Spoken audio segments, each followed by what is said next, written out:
ఓం నమో భగవతే వాసుదేవాయ. భక్తివాహిని ఛానల్కి స్వాగతం. ఒక భారీ పరుగు పందెం ప్రారంభమయ్యే ముందు ఉండే ఆ నిశ్శబ్దాన్ని మీరెప్పుడైనా గమనించారా? క్రీడాకారులు తమ గుండె చప్పుడును, చర్మంపై చెమట బిందువులను వినగలరు, మరియు వారి కళ్ళు ముగింపు రేఖపై నిశితంగా నిలిచి ఉంటాయి. సరిగ్గా అలాంటి తీవ్రమైన ఉత్కంఠతో కూడిన క్షణం కురుక్షేత్ర యుద్ధభూమిలో ఆవిష్కృతం కాబోతోంది. రెండు సైన్యాలు ఒకదానికొకటి నేరుగా ఎదురుగా నిలబడ్డాయి. ఖడ్గాలు దూయబడ్డాయి, బాణాలు సంధించబడ్డాయి, మరియు ఏ క్షణంలోనైనా భీకర విధ్వంసం చెలరేగడానికి సిద్ధంగా ఉంది. సరిగ్గా ఆ క్షణంలోనే ప్రపంచ చరిత్రను మార్చివేసే ఒక మహత్తరమైన సంభాషణకు పునాది పడింది. ఆ క్షణంలో అర్జునుడేమి చేశాడు?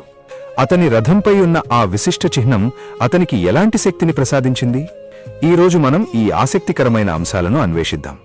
భగవద్గీతలోని ఈ శ్లోకం ఆ కీలకమైన సంధికాలాన్ని ఈ విధంగా వర్ణిస్తోంది. అథ వ్యవస్థితాన్ దృష్ట్వా ధార్తరాష్ట్రాన్ కపిధ్వజః ప్రవృత్తే శస్త్రసంపాతే ధనురుద్యమ్య పాండవః.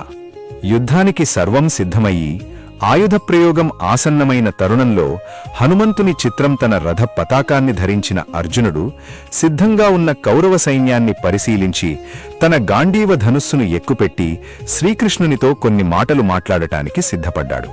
అర్జునుడిని కపిధ్వజః అని సంబోధించటంలో ఒక లోతైన అంతరార్థముంది. కపి అంటే కోతి, ధ్వజః అంటే పతాకం. దీనర్థం సాక్షాత్తు హనుమంతుడే అర్జునుని రథంపై పతాకంగా గంభీరంగా కొలువైయున్నాడని.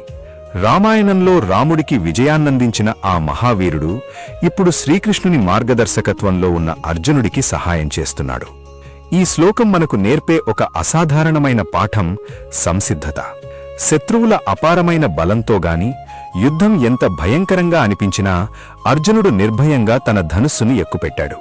అయితే యుద్ధాన్ని ప్రారంభించే ముందు తన కర్తవ్యాన్ని మరియు అప్పటి పరిస్థితులను విశ్లేషించుకోవడానికి శ్రీకృష్ణుని వైపు తిరిగాడు.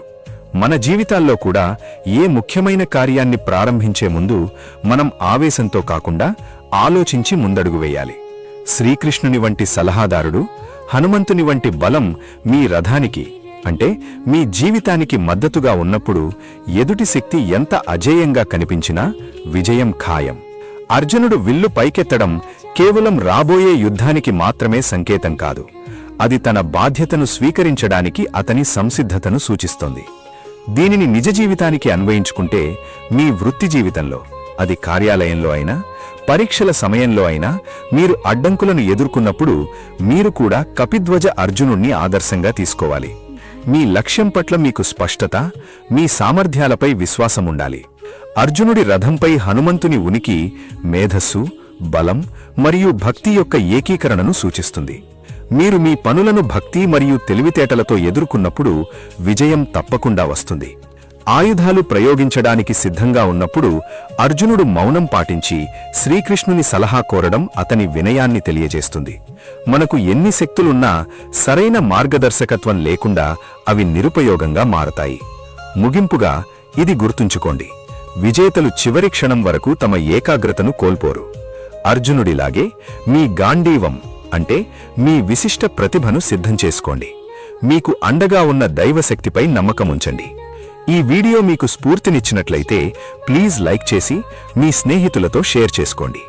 మీ జీవిత పోరాటంలో మీకు అండగా నిలిచే ఆ మహాశక్తి ఎవరు అనే విషయాన్ని క్రింద కామెంట్ సెక్షన్లో మాతో పంచుకోండి.